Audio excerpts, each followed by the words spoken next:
that is our home page of ANSYS 19.2. I'm using here 19.2.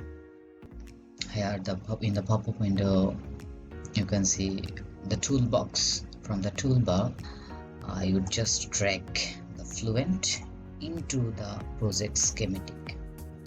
So here you could name anything. I would go for a name like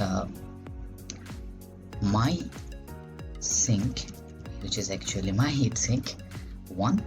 Just by pressing enter you just save it, and in the geometry part you see the property of geometry, and under advanced geometry option you would find the analyze step 3D, which is good because we are actually doing a 3D model, so I didn't change anything.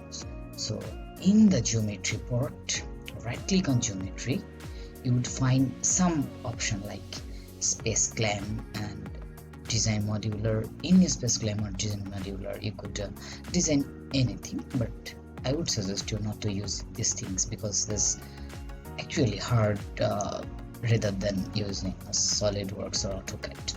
So I designed my module in geometry in SolidWorks. So I will import this geometry. So I select the import geometry and browse. So my geometry is you see the part 1.